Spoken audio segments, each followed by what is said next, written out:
yang tidak asing lagi namanya bagi kalangan pendidikan, dunia perekonomian dan keuangan.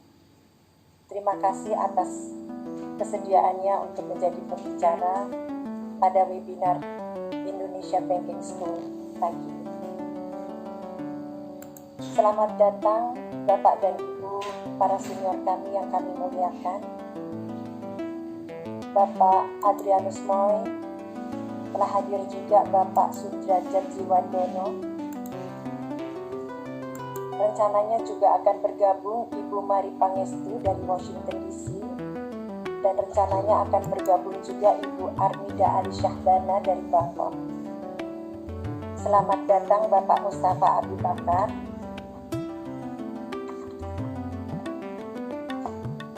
Selamat bergabung baik Bapak Ibu yang sudah datang maupun yang akan menyusul, para akademisi dan praktisi di bidang perekonomian, keuangan, dan perbankan yang kami muliakan. Bapak Ibu, pimpinan Bank Indonesia di Jakarta dan daerah, Bapak Ibu, maksud kami Bapak-Bapak, pimpinan OJK di Jakarta maupun di daerah, antara lain telah hadir dan juga akan hadir dari Jayapura, Ambon, Manado, Makassar, Banjarmasin, Pontianak, Mataram, Denpasar, Surabaya, Semarang, Solo, Jogja, Bandung, Palembang, Padang, Palembang, dan Medan. Bapak dan Ibu dari Bursa Efek Indonesia, Lembaga Penjamin Simpanan, Bapak Ibu, pimpinan perbankan, perusahaan sekuritas, lembaga keuangan lainnya, termasuk fintech, dan juga Bapak Ibu dari korporasi-korporasi yang besar dedikasinya terhadap dunia pendidikan. Selamat datang dan bergabung dalam webinar IDS pagi ini. Selanjutnya, selamat datang pada Ananda para mahasiswa dan Bapak Ibu pendidik para dosen dari perguruan tinggi di seluruh Indonesia, di seluruh Nusantara ini. Semoga dapat terkoneksi dengan baik dan dapat terus lancar bersambung dalam acara webinar ini.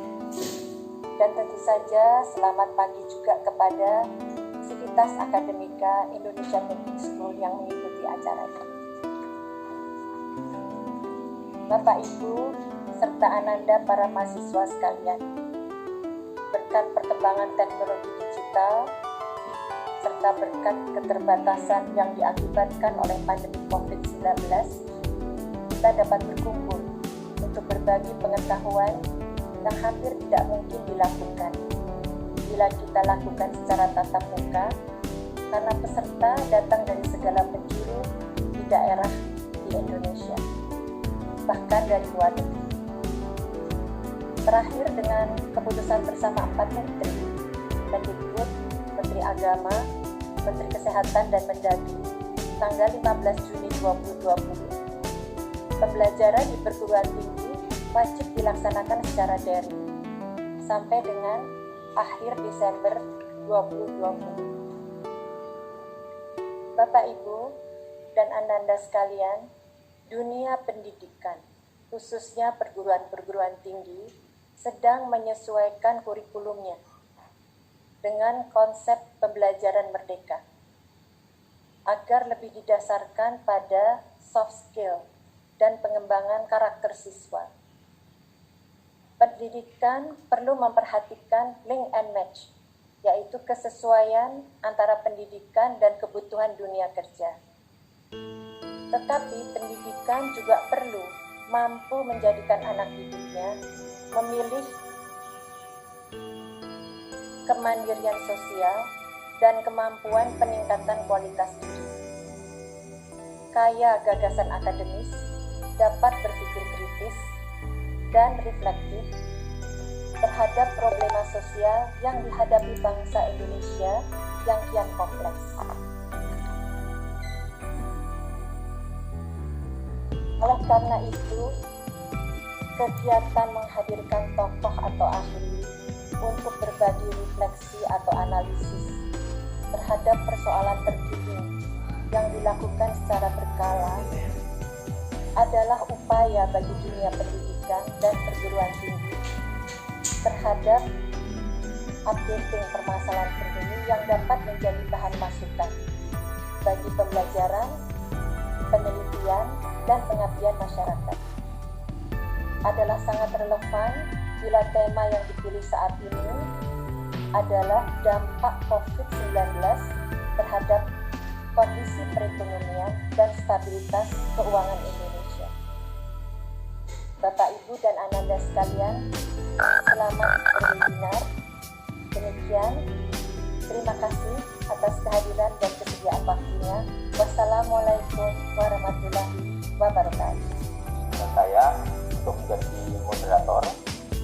Hari ini kita akan mengikuti paparan dari Bapak Habib Basri yang cukup berpengalaman menjadi Menteri Keuangan 2013-2014, pernah juga menjadi Ketua BKPM, maka kurikulum Bapak Habib Basri itu cukup lengkap. Dan kemudian kita akan bisa melihat seperti apa yang tadi juga sudah disampaikan oleh Ketua IBS Dr. Kusnani Putri bahwa nak pakai teks di sini pandemi COVID-19 ini memang tidak pernah terduga, dan kemudian hari ini pun masih berjalan, sehingga kemudian upaya pemerintah yang saat ini juga menyampaikan bahwa kita nanti akan hidupnya the new normal.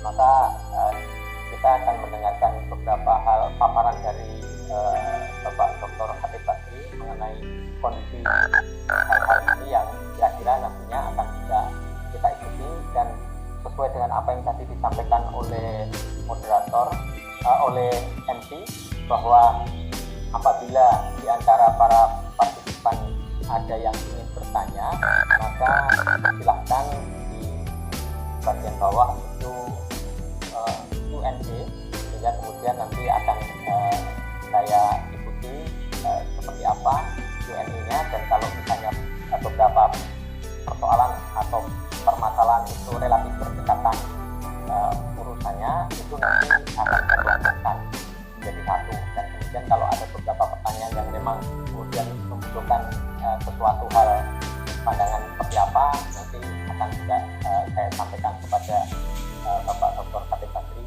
seperti apa yang saya sampaikan. Nah, untuk menyingkat waktu, maka untuk kali ini saya persilahkan Bapak Dr. Habib Basri. Assalamualaikum warahmatullahi wabarakatuh. Selamat pagi dan salam sejahtera bagi kita semua. Pertama-tama saya mengucapkan terima kasih atas kehormatan yang diberikan untuk bisa menyampaikan atau berbagi pendapat pada pagi hari ini.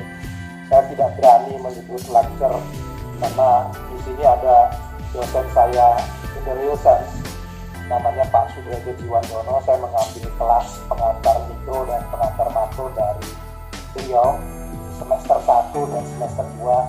Di tingkat 1 saya juga melihat senior saya Pak Moy, kemudian juga beberapa rekan-rekan di sini ada Pak Hartadi dan lain-lain. Jadi mungkin ini saya gunakan lebih sebagai sharing ya buat nanti mahasiswa. Saya kira ini kesempatan yang baik sekali karena banyak policy makers yang juga ada di sini yang nanti bisa urun rembuk. Baik, saya akan mulai untuk menyampaikan paparan. Adalah perbandingan antara beberapa series dari pengalaman krisis di Indonesia setelah 98. Jadi itu ada krisis 97-98, ada Global Financial Crisis 2008, ada taper tantrum 2013, dan COVID-19. Saya hanya ingin melihat dua variabel. Yang pertama itu adalah economic growth, yang kedua adalah rupiah terhadap. Ini adalah economic policies di past crisis. Ada Pak Derajat di sini yang waktu itu sebagai gubernur Bank Sentral. Ya. Kita lihat di dalam monetary policy, fiscal policy, banking health. Yang saya mau bilang adalah krisis 98 itu di-trigger oleh dengan weak banking situation pada saat itu, yang kemudian merambat kepada real sector, terutama misalnya berkaitan dengan respon yang dipropos oleh IMF untuk penutupan 16 bank, yang kemudian menimbulkan backlash.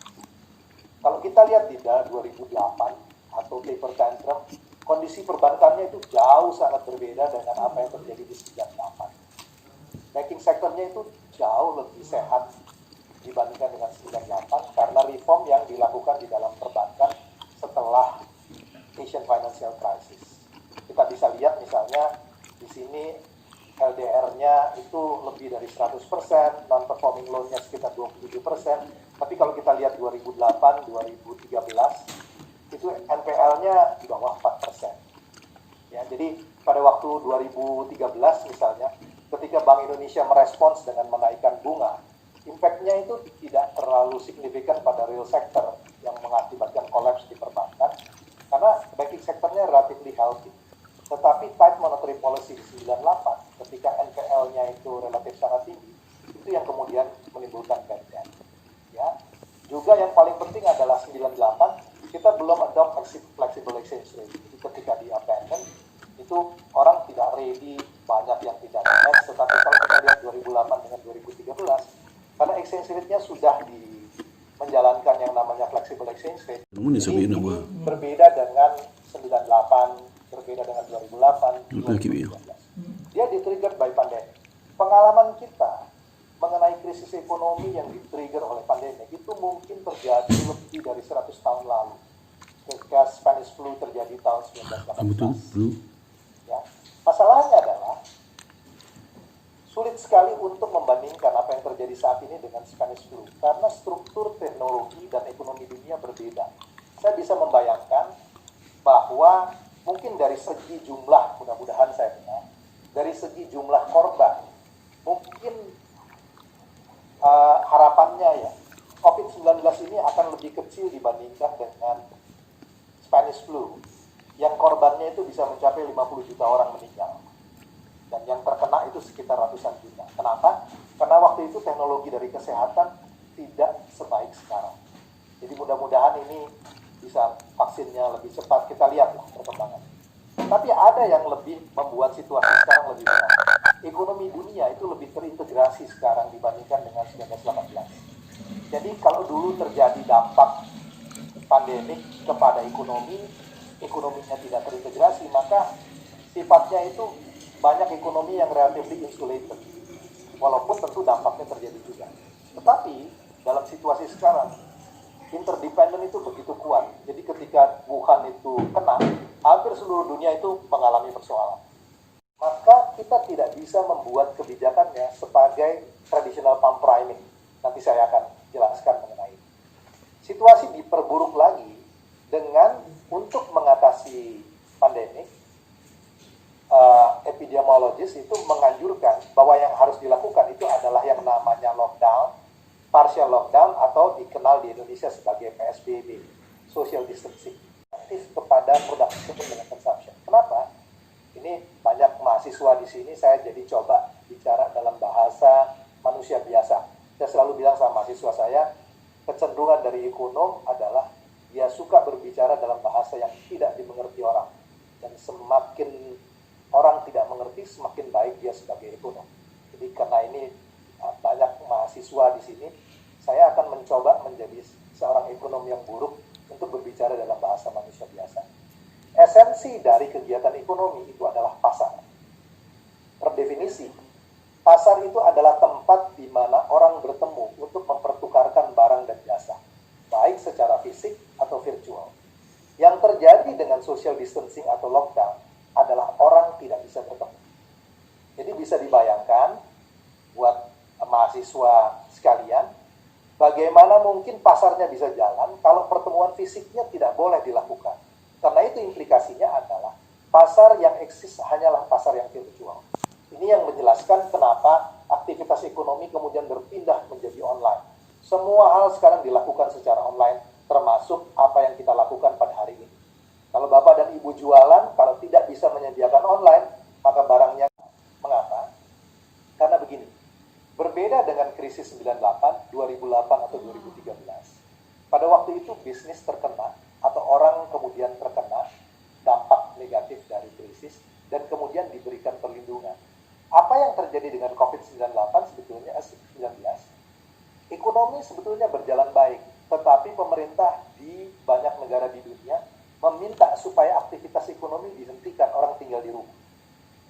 Ya, saya ingat akhir Januari saya berada di Davos di dalam World Economic Forum, itu ada dua ekonom dari Harvard dan Rogoff dengan Brian Reinhardt masih mengingatkan saya, dia bilang sama saya, negara emerging market itu harus hati-hati karena capital outflow, karena US akan menaikkan bunga. Karena unemployment di US pada waktu itu at the lowest level since the 1969. Itu akhir Januari. Bayangkan, pada waktu itu pandangannya bahwa US the Fed masih akan menaikkan bunga. Ya, 1 bulan kemudian seluruh policy di US itu berubah total akibat dari pandemi. Nah, jadi di dalam kondisi seperti ini, ketika orang diminta, bisnis sebetulnya baik, tapi orang diminta tinggal di rumah, maka social protection yang harus diberikan adalah mengkompensasi orang untuk tinggal di rumah. You are paid to stay at home. Ya, you are being paid to stay at home. Jadi kompensasinya bukan untuk melindungi yang miskin, sekedar melindungi yang miskin, tapi mengkompensasi orang untuk tinggal di rumah. Kalau Anda tidak bisa membayar orang untuk tinggal di rumah, maka orang tidak akan tinggal di rumah. Itulah yang terjadi pada India, itulah yang terjadi pada Meksiko, itulah yang terjadi pada Brazil. Dan kalau Indonesia tidak mampu juga memberikan social protection, maka pressure untuk keluar dari rumah akan sangat kuat. Ada sebuah survei yang dilakukan oleh SMRC minggu lalu, kemudian saya bahas. Saya punya sebuah hipotesa yang mengatakan bahwa kemampuan orang tinggal di rumah itu tergantung dari non-labor income yang dia punya. Kalau orang itu cukup kaya, tabungannya cukup, maka dia punya kemewahan untuk tinggal di rumah atau beraktivitas, memilih. Tetapi kalau orang itu tidak punya tabungan seperti kelas menengah bawah, maka dia tidak punya pilihan kecuali kembali bekerja. Dengan logika itu, kita bisa menduga pasar tradisional itu akan recover segera. Karena orang tidak punya pilihan kecuali kembali bekerja. Tetapi yang namanya shopping mall, leisure, orang itu akan milih-milih. Kira-kira karena dia punya kemewahan, tabungannya cukup. Ya, nanti saya akan bicara lebih jauh mengenai soal ini. Jadi yang saya mau bilang adalah social protection adalah bagian tidak terpisahkan dari keputusan pemerintah untuk menghadapi pandemi, di mana dialokasikan untuk test kit macam-macam. Ya. Kemudian yang ketiga itu business activities. Kenapa ini penting? Ini kembali belajar dari pengalaman di 2008-2009. Ketika global financial crisis terjadi, itu perdagangan dunia kolaps. Ketika perdagangan dunia kolaps, maka yang dilakukan pada waktu itu adalah, saya ingat itu meeting dimulai di Amerika, kemudian di London pada waktu itu. Kita melihat bahwa harus ada sesuatu yang dilakukan untuk mendorong aktivitas bisnis. Masalahnya, perbankan tidak akan berani untuk mengucurkan kredit karena khawatir resiko dari NPL-nya naik. Ya, ini di dalam kondisi krisis dimanapun ada Pak Derajat di sini. Respons dari perbankan adalah dia menjadi defensif, dia menjadi risk averse, dia mengurangi kreditnya bahkan menghentikan. Kalau ini yang terjadi, maka aktivitas bisnis akan kolaps karena lifeline-nya hilang. Ya, kalau lifeline-nya hilang, maka yang kemudian terjadi adalah masif PHK. Aktivitas ekonomi akan kolaps. Maka yang harus dilakukan adalah, kalau belajar dari pengalaman 2008, kredit harus diberikan. Masalahnya banking sector tidak akan lakukan. Jadi pada waktu itu di 2008 di G20 diputuskanlah untuk memberikan yang namanya trade financing 250 miliar dolar, di mana multilateral institution masuk untuk memberikan penjaminan. Asuransi ekspor itu dilakukan oleh AFC, itu dilakukan oleh regional fiskal. Ya, kita baru bisa bicara ketika normal time ada, ketika marketnya kembali bekerja. Nah, di dalam kondisi ini yang dibutuhkan adalah financing, extra budgetary support. Karena kalau fiscal defisitnya itu naik sampai tinggi sekali, perkiraan saya mungkin bisa sampai ke 7-8% di akhir tahun. Maka kita butuh extra budgetary support. Sumber pembiayaannya datang dari mana? Ya, saya melihat misalnya realokasi budget sebetulnya mungkin bisa lebih dipertajam. Caranya adalah semua hal yang memang tidak perlu dibangun tahun ini itu dipertahankan saja, biayanya adalah biaya maintenance. Jadi misalnya infrastruktur, maintenance cost-nya aja, pembangunannya baru mungkin dilakukan tahun depan. Pembelian alat-alat, capex, macam-macam. Saya nggak tahu sekarang angkanya, tapi seingat saya dulu belanja perjalanan dinas itu 43 triliun. Di dalam PSBB nggak ada orang yang bisa jalan. Itu sudah di-cut jadi 25.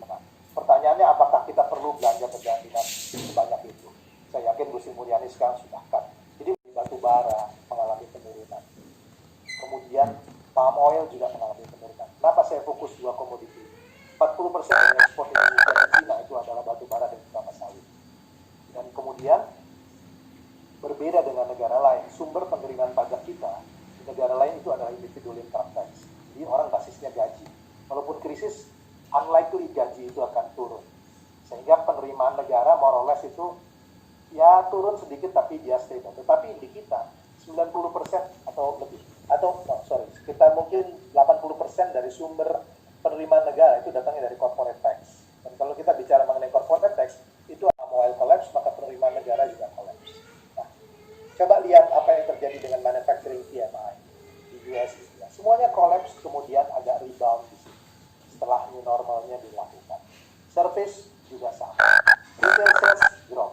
Yang menarik dan Bapak dan Ibu, saya mau katakan di sini adalah manufacturing PMI di Cina drop, tapi kemudian rebound setelah pemulihan ekonominya atau new normalnya diberlakukan ketika ekonominya reopen. Tetapi tidak terjadi pada retail sales. Retail salesnya drop di bawah. Kalau belajar dari pengalaman Cina, mungkin nanti yang akan jadi isu adalah ketika kita menjalankan new normal, orang kembali bekerja, produksinya naik tetapi permintaannya tidak. Problem dari Cina sekarang itu adalah demand. Demandnya tidak ada. Kenapa? Karena sebagian besar dari produk Cina permintaannya dari US. Kalau US belum recover, maka tidak ada permintaan. Inilah yang terjadi pada Cina, di mana terjadi excess supply sekarang. Karena itu penting sekali bahwa kita harus mendorong permintaan. Dalam konteks ini, saya akan bicara mengenai kira-kira jump start-nya akan dimulai dari mana. Yang juga menarik adalah motor vehicle sales. Di Cina itu drop, kemudian dia naik. Di sini walaupun kalau data yang terakhir itu nunjukin turun lagi, mirip dengan Indonesia. Rupanya karena COVID itu orang sebisa mungkin dia prefer dengan kendaraan pribadi, baik motor ataupun mobil, karena menghindari public transport. Nah, tadi saya katakan, impact terhadap Indonesia less dibandingkan Singapura. Kenapa? Karena share dari trade terhadap GDP kita 30%. Bandingkan dengan Singapura yang 216. Itu yang menjelaskan mengapa Singapura itu pertumbuhannya negatif, sedangkan kita masih di 2,97%. Tetapi triwulan 2, menurut dugaan saya, ekonomi akan mengalami kontraksi. Persoalannya adalah, kalau dia kontraksi di triwulan kedua, dia akan bertahan di bawah, seperti huruf L, begini. Atau dia akan bertahan di bawah lama seperti huruf U, atau harapan kita dia seperti huruf V, victory. Kalau dia V, ini pemulihannya cepat.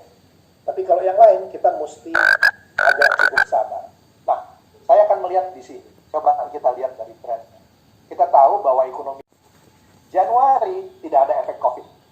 Karena Wuhan itu baru mulai di-announce akhir Januari. Jadi kita bisa mengatakan mungkin ekonomi Indonesia tumbuh sekitar 5% pada waktu itu. Februari akibat dari Wuhan, mungkin dampaknya eksternal. Karena social distancing belum diberlakukan. Jadi mungkin dia drop dari 5 ke 4%. Tetapi yang terjadi adalah rata-rata Januari, Februari, Maret itu drop ke 2,97. Artinya situasi di Maret itu drag down rata-rata di 3 bulan menjadi 2,97%. Yang saya ingin katakan di sini adalah bahwa situasi ekonomi di bulan Maret mungkin begitu buruk sehingga rata-ratanya itu turun menjadi 2,97%. Nah, di dalam kondisi seperti ini, saya ingin mengatakan bahwa tren ini masih berlangsung pada April. Itu sebabnya maka mungkin kontraksi terjadi di second quarter. Nah, kalau kita lihat di dalam sektor, menarik bahwa education and health itu doing relatively okay, yang kuning, terutama didorong oleh health sector.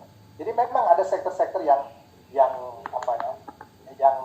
jadi winning sector berkaitan dengan health, terutama online pharmacy. positive note. Yang namanya food and beverage itu dia stable karena orang tetap butuh barang prima. Tetapi the rest, apparel, equipment, restoran, hotel drop.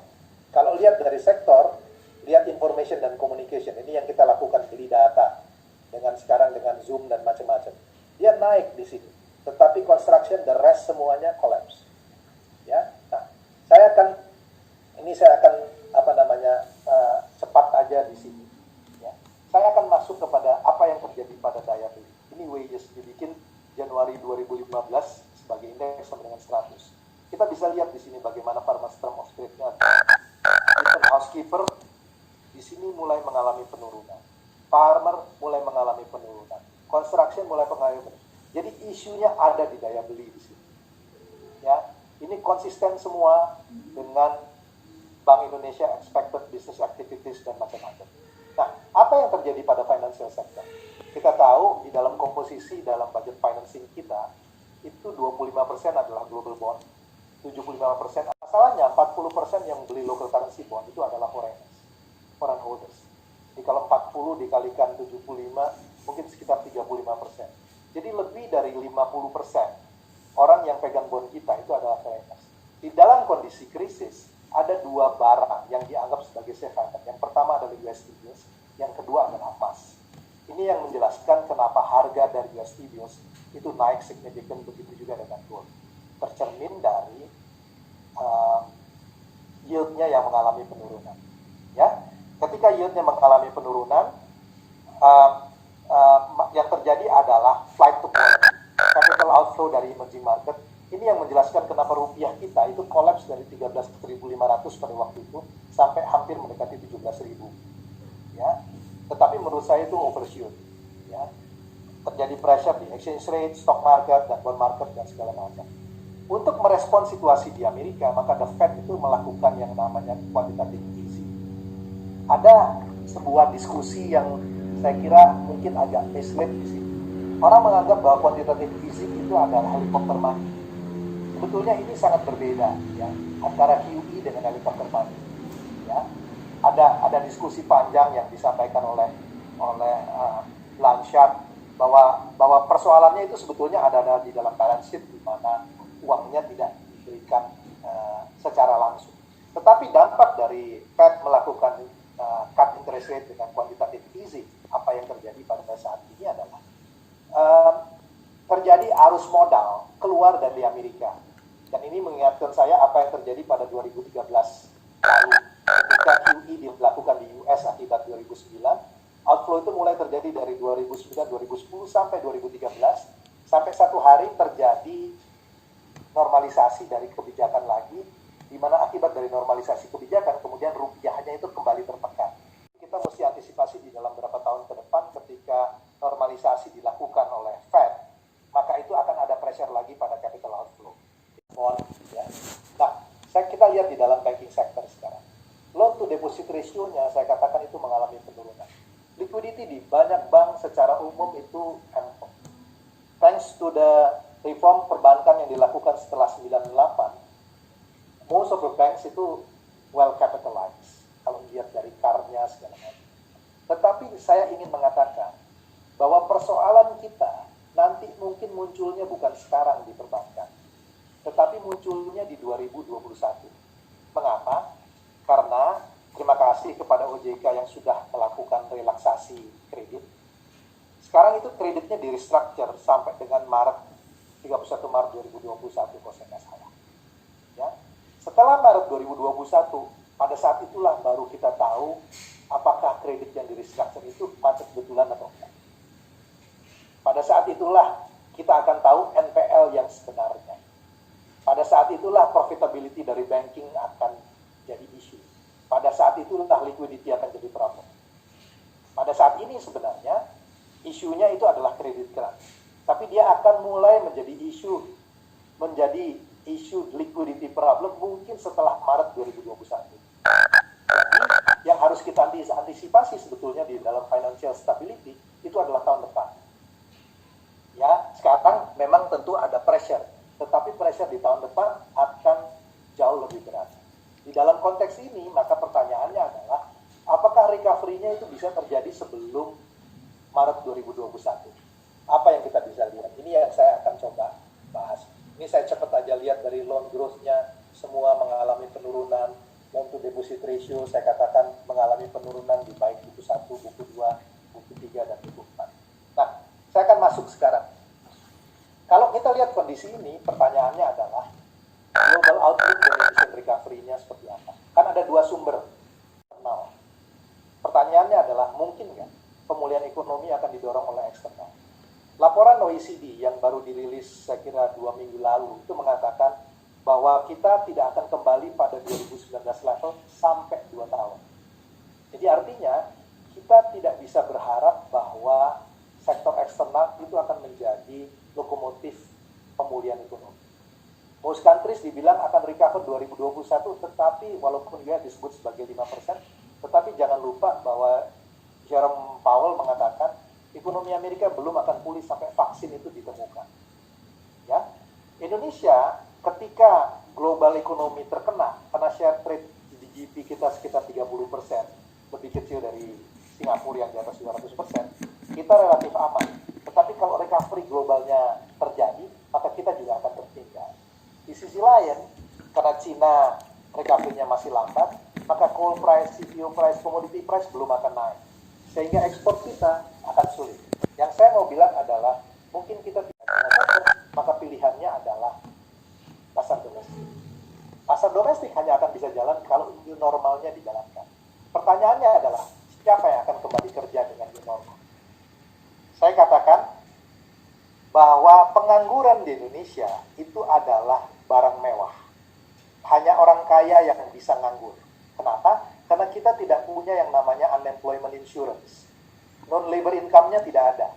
Jadi kalau orang mahasiswa saya di Fakultas Ekonomi UI yang datang dari keluarga menengah atas, kalau dia selesai dari sekolah, dia bisa bilang, saya memutuskan mau kerja atau tinggal di rumah dulu, mau sekolah dulu, atau dia masih bisa milih kantornya jenis apa.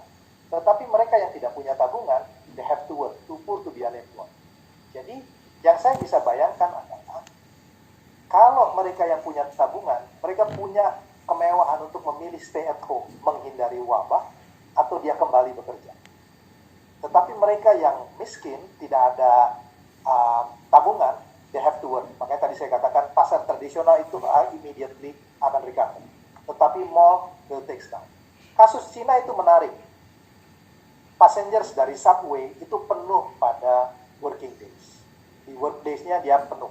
Tetapi orang tidak pergi pada weekend. Jadi kalau lihat dari pola ini, mungkin di dalam jangka waktu pendek orang akan fokus pada primary needs, baru dia akan bicara mengenai leisure. Jadi mungkin sektor entertainment, hospitality, tourism akan recover, tetapi membutuhkan waktu yang lebih panjang dibandingkan dengan primer. Ya, kasus Malaysia ternyata tidak mudah melakukan new normal karena kekhawatiran yang terjadi. Kita mendengar kemarin kasusnya di Indonesia 1.600 kemarin, tinggi sekali. Dan sekarang di beberapa kasus, di beberapa tempat mulai kelihatan naik sehingga harus diberlakukan dengan hati-hati. Nanti saya akan cerita mengenai Sweden yang pola menarik. Nah, di dalam konteks ini persoalannya adalah kalau kita memaksa orang kembali kepada new normal, itu supply produksinya akan kembali. Tapi setelah beberapa bulan orang tinggal di rumah, itu income-nya nggak ada. Nah, di sini saya bicara mengenai role dari fiscal policy. Kenapa? Walaupun perbankan, Bank Indonesia menurunkan tingkat bunga, tetapi orang tidak ada yang minta kredit. Untuk apa saya melakukan ekspansi kalau permintaannya nggak ada? Ya, jadi isunya adalah kita harus induce dulu permintaannya untuk meningkatkan daya beli, baru diikuti oleh kebijakan-kebijakan moneter, real sector, dan yang lain. Hal yang juga mesti diperhatikan adalah inequality. Nanti perusahaan itu akan mencoba membuat less labor intensive, dia gunakan teknologi, sehingga isu ini akan muncul. Yang kedua adalah, kelompok menengah atas saya bilang, dia cukup punya non-labor income. Dia bisa stay di rumah, bisa menghindari wabah. Tetapi yang lower middle income, mereka nggak punya pilihan, mereka rentan, prone kepada terkena dari pandemi. Sementara kemampuan di dalam kesehatannya juga terbatas. Vaksin berapa lama? Saya nggak tahu, mudah-mudahan ini bisa cepat. Nah, saya cuma mau ambil gambar ini dari majalah The Economist. Sweden adalah negara yang exceptionally relax. Dia nggak melakukan lockdown. Denmark itu itu strict lockdown. Yang hitam ini adalah spend less money, yang biru adalah spend more money. Yang menarik antara Sweden dengan Denmark itu patternnya hampir sama. Jadi walaupun dibolehkan, tidak semua orang di Sweden itu keluar rumah. Tapi kembali lagi, kenapa ini dua-duanya bisa tinggal di rumah? Karena social protection-nya bagus. Itu yang sulit dijalankan di India, sulit dijalankan di Indonesia, sulit dijalankan di Brasil, karena mulai dari fiskal. Ya, untuk meningkatkan daya beli. Nanti saya akan jelaskan kenapa. Tetapi saya ingin mengangkat isu ini, karena by law, Undang-Undang Nomor 2 tahun 2020 itu defisit kita harus kembali di bawah 3% pada tahun 2023. Bapak dan Ibu, mahasiswa sekalian, coba lihat dari medium term fiscal framework kita. 2023, kalau kita lihat dari tax revenue kita, itu akan sekitar 8,4 sampai 9%. Tax ratio-nya ini ditambah dengan PNBP di sekitar 9 sampai 10. Yang saya mau bilang adalah rasio utang terhadap GDP, karena fiscal defisitnya dibuka sampai dengan 6%, sekarang 6,3, itu akan naik ke sekitar 36 sampai 37%. Utangnya. Implikasinya adalah beban bunga cicilan utang itu akan naik. Perhitungannya akan naik dari 12% di tahun 2019 menjadi 16-17% di tahun 2023. Pada saat yang sama saya ingin mengatakan, di dalam fiskal kita itu ada yang namanya mandatory spending. Itu yang pertama tadi sebagian besar itu ada yang dari Jawa Timur, ada yang dari beberapa luar wilayah Pulau Jawa. Itu mohon supaya kira-kira materinya bisa dapat ya. Oke, tadi sudah ya. Nah, kemudian untuk beberapa pertanyaan yang di luar itu menengah ke atas. Baik, kebetulan. Nah, kita mencoba menghitung. Berdasarkan klasifikasi World Bank, itu ada sekitar 115 juta orang yang dianggap sebagai aspiring middle class. Jadi kelompok aspiring middle class ini belum sampai kelas menengah, tetapi sudah mulai ke sana, middle class wannabe gitu ya. Jadi pendapatannya pas-pasan lah, tapi dia bukan kelompok miskin. Nah, kalau dia 115 juta Pak, itu berarti satu keluarga mungkin 4 orang, ibu bapak dengan 2 anak. Berarti kalau 115, 120 dibagi 4, itu 30 juta rumah tangga. Nah, kita yang gunakan adalah upah minimum misalnya di Jakarta, 3 juta. Kita tentu tidak boleh memberikan setinggi upah minimum. Karena kalau setinggi upah minimum, maka orang semua itu akan berhenti kerja. Dia akan lebih baik tinggal di rumah. Ya, jadi yang harus dilakukan adalah kompensasinya harus di bawah upah minimum, cukup untuk subsisten, tetapi tidak mendiscourage mereka untuk berhenti kerja. Jadi kita buat aja asumsinya mungkin sekitar 1/3 bandingkan dengan upah minimum untuk social support. Jadi kalau 1 juta per bulan diberikan, itu dibutuhkan 30 triliun untuk aspiring middle class. Jadi di-extend kepada lower middle income group. Dan ini bisa diberikan misalnya 3-4 bulan. Jadi yang dibutuhkan itu mungkin 120 T. Ya, 120 triliun itu sekitar 0,75% dari GDP. Ya, tentu tadi saya bicara kembali isunya adalah source dari financing. Saya ingat di 2000 sampai dengan 2014 Pak, kita punya skema yang namanya deferred drawdown option. Jadi kalau kita mau issue bond, pemerintah issue bond ke bond market, yieldnya harganya sangat mahal. Pemerintah itu eligible untuk pinjam dari World Bank, EDB, macam-macam pada waktu itu, dengan bunga itu 50 basis point di atas LIBOR. Kalau market aksesnya nggak ada. Jadi model skema ini mungkin bisa di-reactivate lagi. Ya, misalnya saya bicara mengenai salah satu. Nah, kalau ini dilakukan, misalnya lower middle income tadi di-extend, maka dia akan bisa punya daya beli paling nggak di dalam 4 bulan. Tentu pertanyaan berikutnya adalah how to identify lower middle income. Ini jadi isu yang paling krusial. Namanya asymmetric information. Ya, animal spirits. Bisa aja sebuah bank itu kategorinya nggak besar gitu ya. Tetapi kalau dia kemudian menimbulkan panik, menimbulkan karena informasi yang tidak simetrik, dia bisa menimbulkan bank rush gitu. Ini yang saya kira harus dijaga. Itu makanya saya kasih contoh yang membedakan di 2008 dengan 98 pada waktu itu, ketika penanganannya bahkan dicegah kemungkinan terjadi panik dengan dibantu banknya, itu sangat menolong sebetulnya di dalam perekonomian. Nah, ini yang saya bilang tentu yang harus dijaga adalah kepanikan. Saya kasih contoh misalnya, mungkin ini buat mahasiswa ya. Kalau kita ada di dalam gedung pertunjukan, kemudian, tapi jangan dicoba dilakukan ya. Ini mahasiswa jangan dicoba dilakukan. Saya cuma nunjukin bagaimana animal spirit itu bekerja. Kemudian ada orang yang bilang teriak, api gitu. Padahal apinya nggak kelihatan. Itu orang bisa keluar dari gedung pertunjukan rame-rame karena kekhawatiran api. Padahal apinya dia nggak tahu. Nah ini juga sama yang terjadi. Keynes sebetulnya yang memulai istilah term dari animal spirit. Dia bilang kalau ada sesuatu psikologis yang akibat asymmetric information ini terjadi, menimbulkan kepanikan, itu yang kemudian orang berduyun-duyun melakukan.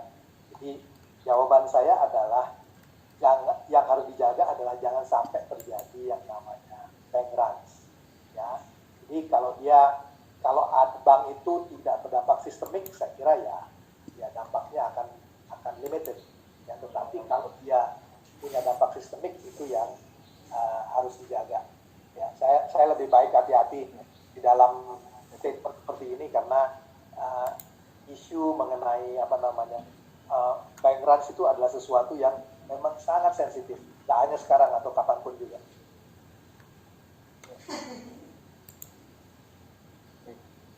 Ada satu lagi pertanyaan Pak Arif.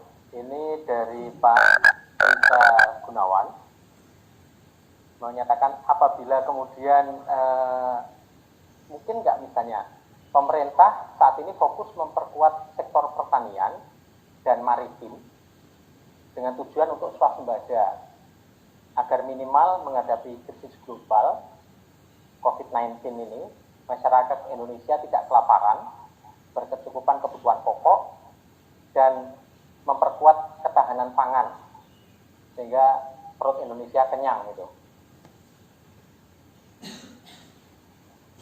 Itu aja kira-kira pertanyaannya, ringkas karena hanya untuk sektor pertanian dan maritim, Pak Hatip. Saya coba jawab Pak ya. Mungkin kita lihat kebijakan ekonomi ini secara sequence. Jadi kalau pertanyaannya ini setelah normal, saya kira tentu kebijakan sektoral itu bisa dilakukan, apakah pertanian dan macam-macam. Tetapi saya bagi klasifikasinya begini. Yang pertama, yang sejak dari Maret sampai ini sebenarnya kita nomor satu itu adalah karena krisis kesehatan. Karena krisis kesehatan itu dampaknya adalah ke krisis yang lain. Karena krisis ekonomi juga kena, dan akhirnya ya secara finansial kita memang pertumbuhan, karena kadang-kadang ada yang mengatakan bahwa pertumbuhan rendah. Karena beda antara rendah dan lambat. Kalau agak lambat itu ya karena tadi, kan kita tidak pernah menyangka bahwa namanya krisis kesehatan karena pandemi COVID-19 inilah akhirnya juga berdampaknya ke seluruh dunia. Tadi Pak Hatip juga sempat menyampaikan bahwa toh misalnya kemudian ekspor kita sebagian besar kan ke Cina, terutama untuk sumber daya alam, batu bara dan beberapa hal itu ke Cina. Sementara kalau kita misalnya kemudian kondisi saat ini pertumbuhan kita relatif lambat karena memang consumption kita tidak bisa naik dengan cukup besar. Mengapa? Karena bisa jadi bahwa itu karena sekarang kan social distancing. Jadi ada guru anak-anak milenial Pak Hatip. Guru anak-anak milenial itu menyatakan bahwa kalau social distancing itu hanya anak IPS Pak, kalau SMA gitu kan. Anak-anak milenial SMA itu kan gitu. Kalau selain social distancing itu kan physical distancing, itu hanya anak-anak IPA katanya gitu. Makanya kalau anak-anak bahasa yang di SMA bahasa tidak kena, karena boleh bebas kemana aja. Itu anak-anak milenial itu kan kalau bikin guruan kan seenaknya aja itu. Ayo bagus itu artinya. Itu kadang-kadang ya memusingkan juga. Ini maksudnya apa? Tapi itulah plesetannya ya anak-anak itu. Oke, itu aja yang kira-kira bisa saya sampaikan untuk beberapa kesimpulan karena memang cukup menarik. Sehingga kemudian tadi seperti saya sampaikan di awal bahwa sebagian besar dari peserta ini yang di webinar itu dari beberapa perguruan tinggi di luar Jakarta bahkan atau di luar Pulau Jawa itu mohon kiranya PPT-nya bisa mendapatkan dari penjelasan Bapak tadi. Itu kira-kira yang bisa saya sampaikan. Selanjutnya terima kasih sekali atas kesempatan para partisipan dan para tamu-tamu undangan untuk mengikuti acara webinar yang diselenggarakan oleh ICS ini. Jadi inilah kita juga secara positif bisa memanfaatkan bahwa ternyata ketika teknologi semakin maju, kita juga bisa memanfaatkan secara positif bahwa pertemuan dari berbagai wilayah kita bisa ketemu dengan cara seperti ini. Jadi itulah, terima kasih. Saya akhiri. Wassalamualaikum warahmatullahi wabarakatuh. Saya kembalikan kepada MC. Silakan. Oleh pembicara dan moderator dapat bermanfaat bagi kita semua. Semoga pandemi COVID-19 ini cepat berlalu sehingga dapat membangun perekonomian Indonesia kembali dan semakin jaya untuk Indonesia. Acara selanjutnya adalah pemberian plakat secara virtual sebagai tanda terima kasih kepada pembicara dan moderator sebagai tanda terima kasih dari Indonesia Banking. Terima kasih. Indonesia Banking School juga berterima kasih kepada para institusi yang selama ini sudah bekerja sama dalam kegiatan magang mahasiswa, pendidikan, penelitian, dan pengabdian masyarakat. Sebagai salah satu bentuk kolaborasi industri perbankan dengan pendidikan, pada kesempatan kali ini di masa pandemi COVID-19, BNI menganugerahkan mahasiswa-mahasiswi Indonesia Banking School bantuan pendidikan yang akan diserahkan secara virtual kepada perwakilan organisasi mahasiswa.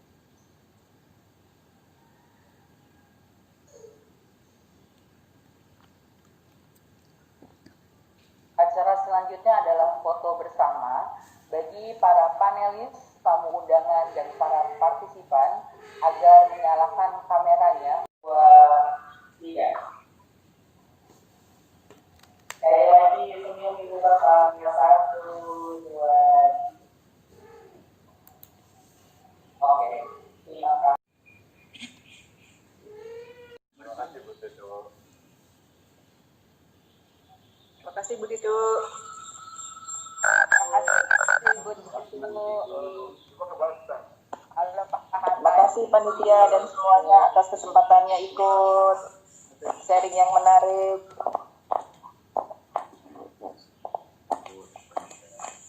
Nuhun Bu Ditu, Pak Adrianus, Pak Derajat, Pak Hartadi, banyak sekali.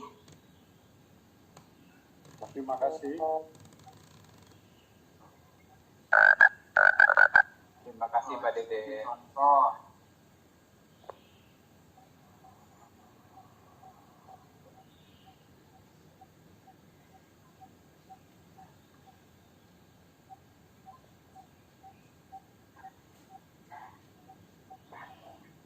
Terima kasih Bapak.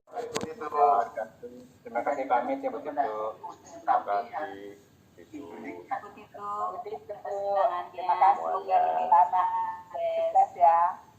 Amin. Makasih Bu. Bu Tari. Ya, makasih. Makasih Mbak Tari. Makanya iya, Mas Antio. Baik, sukses ya. Makasih. Antio, makasih.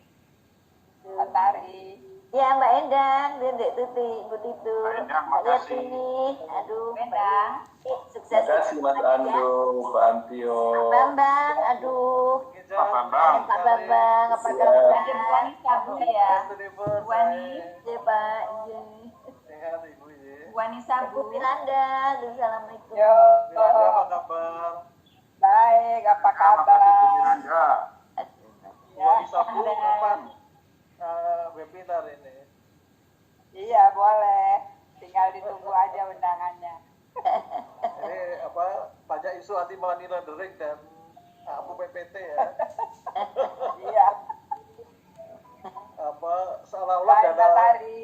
Ya, Dan Ibu. Endang, apa kabar? Dalam Ya, baik. Baik semuanya Ibu, sehat-sehat ya Bu. Salam. Bu Miranda, selamat siang. Wiwi, Bu Miranda. Yo, Wi, apa kabar? Baik Ibu, sehat selalu ya Ibu. Iya. Makasih. Ya, alhamdulillah. Masih lari 10 kilo tiap Wani pagi. Sabu, kangen saya Wani. Aduh, apa kabar Wani? Sukses ya. Ya, salam buat Pak Yaya ya semuanya. Abang. Bye-bye, saya pergi dulu ya. Bye-bye, saya selesai ya. Yuk Mas Antio, Mbak Titik, sukses semuanya IBS ya. Untuk itu, matur nuwun. Bang. Berikutnya tetap kami diundang lagi ya. Wani, dah. Dah.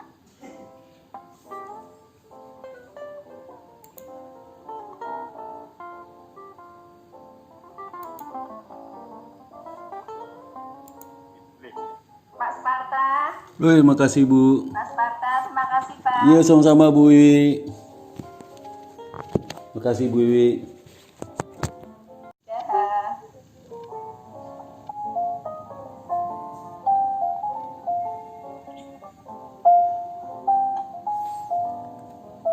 Sehat Bu Wiwi.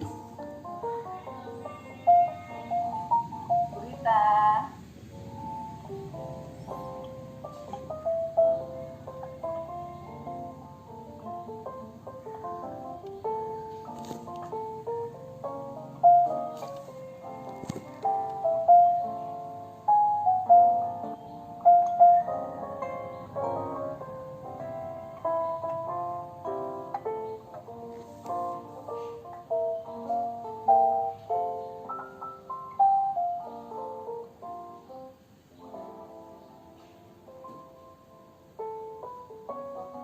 Terima kasih buat Tito dan IBS semua lancar acaranya. Terima kasih, Saya Pak luar Ari. biasa. Saya Liping, makasih.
Jika kau inginkan dia, tenangkan tidurmu dan tak bisa.